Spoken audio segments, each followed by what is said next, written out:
अस्सलाम वालेकुम and welcome back to my channel.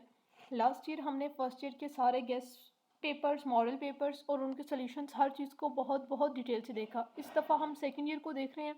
सबसे पहले आज मैं इंग्लिश का गेस्ट पेपर डिस्कस करने जा रही हूँ और मॉडल पेपर जो है उसका कंप्लीट सॉल्यूशन कि वो किस तरह सॉल्व हुआ है उसको मैंने कंप्लीट सॉल्व किया है और उसके के पेपर में क्या क्या आ सकता है। सबसे पहले एज ऑलवेज 20 एमसीक्यूज। हर एमसीक्यूज 1 मार्क्स का है। तो पहले एमसीक्यूज को देखते हैं। Light trips, light great fires. इसमें जो है पार्ट्स ऑफ स्पीच को हमने अंडरलाइन, जो पार्ट ऑफ स्पीच है उसको देखना है वो क्या है। और लाइट जो है ये यहाँ पे वर्ब की तरह एक्ट कर रहा है। नेक्स्ट है डिमॉन्स्ट्रेटिव प्रोनाउन को। और डिमॉन्स्ट्रेटिव प्रोनाउन तो है ही बहुत कम। दिस, दैट, दीज, दोज, इनको याद रखना है। और those are the books which I borrowed. तो इसमें जो दोज है ये डिमॉन्स्ट्रेटिव प्रोनाउन है। नेक्स्ट है choose the sentence that contains interjection. Interjection क्या होता है? जो आपके मुंह से सडन जो वॉइस निकलती है, सडन जो सेंटेंस निकलता है उसको हम इंटरजेक्शन बोलते हैं। तो सबसे पहले ouch I step on a thorn. तो आपको जो कांटा है वो अचानक ही लगेगा, ये कोई प्री प्लान नहीं है। Wow I feel so sad. Wow और सैड का तो आपस में कोई है ही नहीं है। और ऊप्स और कॉन्ग्रेचुलेशंस, ऊप्स सैड जब होते हैं तब बोला जाता है और कॉन्ग्रेचुलेशंस खुशी के मौके पे बोला जाता है। तो ये दोनों फॉल्स हैं। Alas you did outstanding. Alas जब हम बोलते हैं तब बोलते हैं जब हम सैड होते हैं, और आउटस्टैंडिंग खुशी के मौके पर है। तो ये तीनों स्टेटमेंट्स गलत हैं। Out I step on a thorn ये करेक्ट स्टेटमेंट है।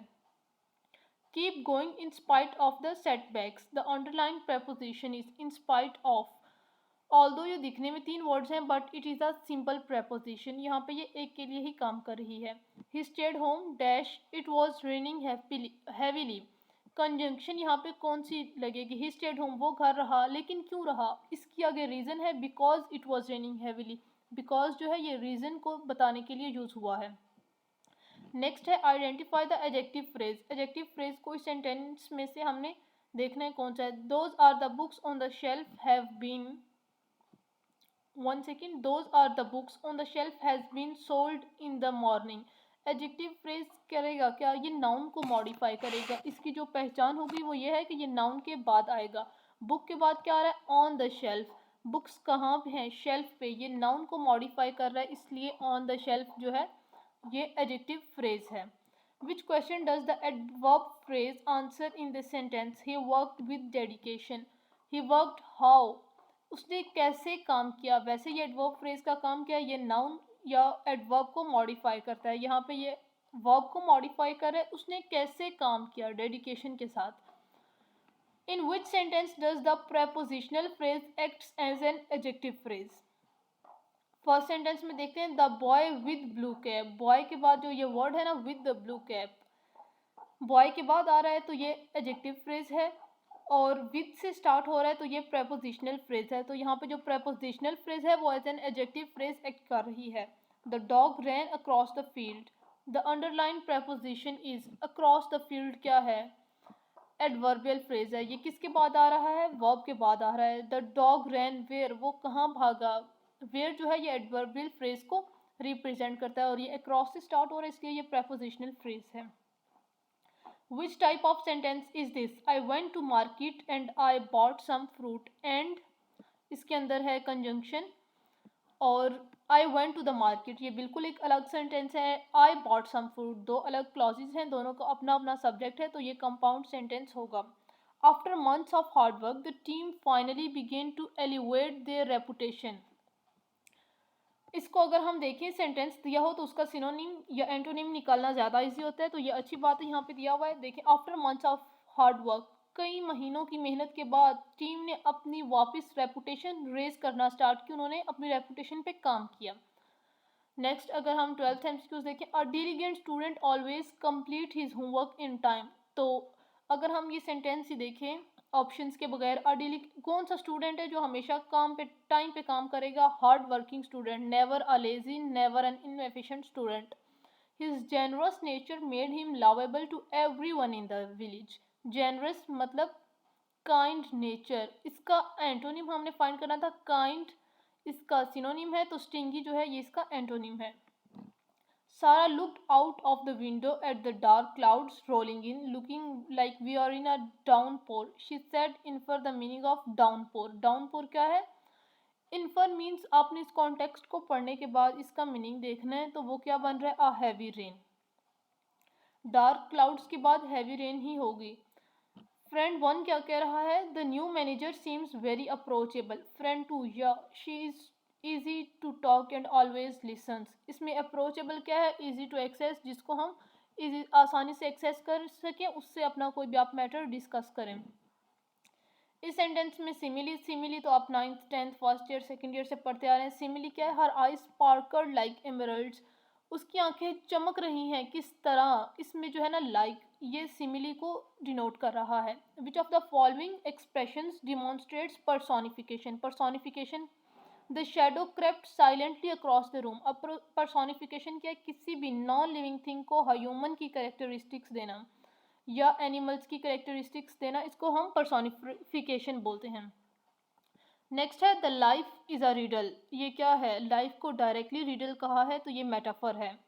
A writer wants to create a sense of isolation in an horror story. Which setting it would be? A remote abandoned cabin deep in the woods far from the town. यहाँ पे ये horror story की तरफ sense लेके जा रही है। Next है एक्सटर्नल कन्फ्लिक्ट, जो है इनमें से कौन सा ऑप्शन है, a bullied teenager stands up to his tormentor. तो ये जो है ये एक्सटर्नल फीलिंग है। फीलिंग गिल्टी, तो ये आप अपने अंदर ही कर रहे हो, ये आपका इंटरनल कन्फ्लिक्ट है। Choosing between right and wrong, आप अपने अंदर चूज कर रहे हो, आप खुद से सोच रहे हो ये चीज़ राइट है ये चीज़ रॉन्ग है, तो ये इंटरनल कन्फ्लिक्ट्स हैं। 20 मार्क्स के थे एमसीक्यूज। इन एमसीक्यूज में अगर हम देखें तो ज़्यादा फोकस किन चीज़ों पे था, लास्ट में आके फिगर ऑफ स्पीच पे, ऊपर मोस्टली फ्रेजेस थे, फ्रेज की टाइप्स थी, तो इन पे आपने फोकस करना है अभी सेकेंड ईयर की प्रेपरेशन करते हुए। सेक्शन बी आपका 28 मार्क्स का पहला क्वेश्चन है, इसमें से आपको क्वेश्चंस दिए हुए होंगे और उसके आपने आंसर्स करने हैं। और क्वेश्चन 3 में आपको एक जो पोएम है वो from the your text book होगी और एक अनसीन होगी, इसमें से आपने क्वेश्चंस करने हैं।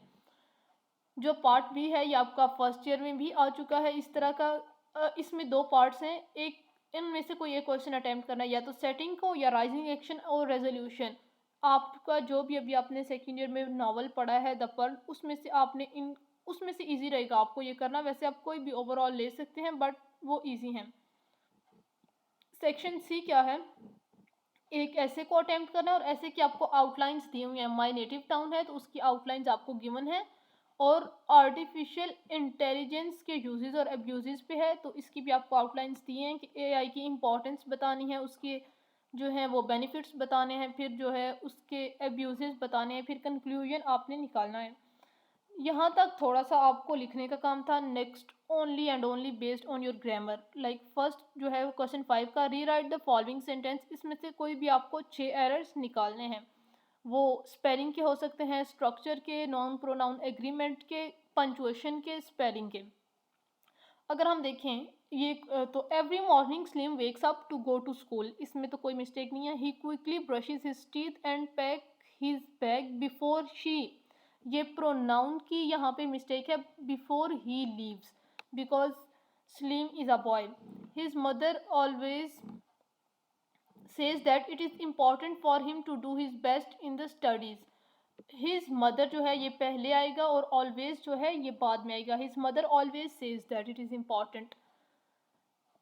यहाँ पे बट जो है ये कंपैरिजन के लिए यूज़ होता है। यहाँ पे इसकी मामा इसको जो है नसीहत कर रही है, and she also says that education is की टू सक्सेस। समझ आ रही है इस चीज़ की। He feels that it is difficult for him to concentrate during classes. He needs to be more focused if he wants to achieve his goal. However के बाद यहाँ पे कॉमा आएगा, ये इन्होंने डॉट और कॉलन लगाया, ये नहीं आएगा। नेक्स्ट क्या है, prepositional phrases, ये एक और कंपाउंड prepositions का है सेंटेंस। इस पैराग्राफ को कंप्लीट करना है। ओवर द वीकेंड और family decided to go for a picnic, कहाँ पे, by the side of the lake. We packed our lunch in front of her house and set early in the morning to avoid afternoon heat। इसमें आपने जो है थोड़ी सी sense लगा के बनाना है कि मॉर्निंग में जाएंगे ताकि आफ्टरनून की हीट से बच सके। When we arrived at the edge of the lake, जब हम लेक के किनारे पे पहुंचे, we found a perfect spot underneath a large oak tree. My brother and I played games near the water while our parents set up picnic on the top of a small hill के ऊपर उन्होंने picnic celebrate किया. It was a peaceful day spent away from the hustle and bustle of the city. Next क्या है, verbs को लगाना है. Verbs की डिफरेंट फॉर्म्स को. She dash piano, she played piano last night, तो ये पास्ट की बात हो रही है. You had better taken rest, had के साथ थर्ड फॉर्म ऑफ वर्ब आएगी. I had finished my homework, मैंने अपना काम ख़त्म कर लिया था टीवी को देखने से पहले. To err is human, to forgive is divine, मतलब गलती करना इंसान का काम है and to forgive is divine. ये एक प्रोवर्ब है. Stop kidding, I am no more a child. She enjoys, वो क्या इंजॉय करती है, रीडिंग अ नॉवल. यहाँ पे रीडिंग जो है ये एज अ नाउन एक्ट कर रहा है. The couriers delivered my parcel just 2 days ago, 2 दिन पहले उन्होंने मेरा पार्सल डिलीवर किया. We usually go to the gym, हम मतलब ये काम अक्सर करते रहते हैं. इसमें से कोई भी आपको 6 करने थे, 8 दिए हुए थे, ये ऑप्शन अच्छा है 8 में से 6 को करना. नेक्स्ट 7 क्या है, fill in the blanks with correct grammar. तो एथलीट्स डेडिकेट जो है ये नाउन दिया हुआ है, आपने इसको वर्ब दिया हुआ है, सॉरी इसको नाउन वर्ब एडजेक्टिव और एडवर्ब में करके ये सेंटेंस पूरा पैराग्राफ कंप्लीट करना है. The athletes dedication to training was evident in her focus during the competition. She maintained a disciplined approach to her diet and exercise, knowing that achieving success require hard work and commitment. Her coach praised her for what, for showing such determination throughout the season. यहाँ पे भी 7 है जिसमें से आपको 5 ठीक करने होंगे एटलीस्ट.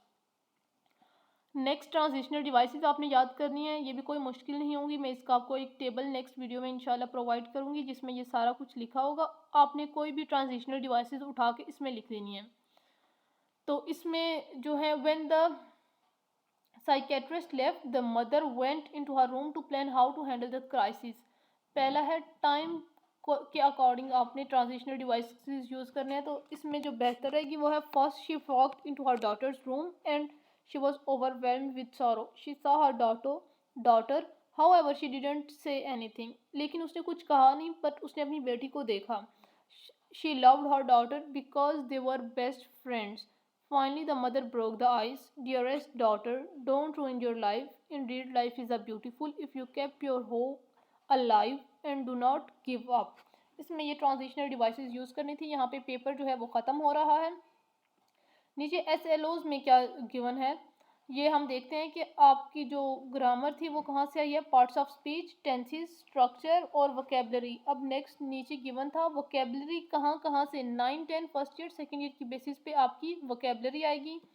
फ्रेजेस को डिस्कस करना होगा, ये सारे MCQs का बताया हुआ है आपको. नेक्स्ट अगर हम देखें MCQs से हट के, तो जो पैराग्राफ है वो किस तरह का आएगा या उसमें से आपको कैसे करना है. सेंट्रल आइडिया होगा पैराग्राफ में, जो भी पैराग्राफ गिवन होगा उस सेंट्रल आइडिया को आपने समरी में लिखना है और इंफॉर्मेशन देनी है. राइटर के पॉइंट ऑफ व्यू से आपने समरी को लिखना है. और नेक्स्ट जो पैटर्न है ये सारा आपको गिवन है, इसको हम नेक्स्ट वीडियो में इंशाल्लाह डिस्कस करेंगे. तब तक के लिए अल्लाह हाफिज़.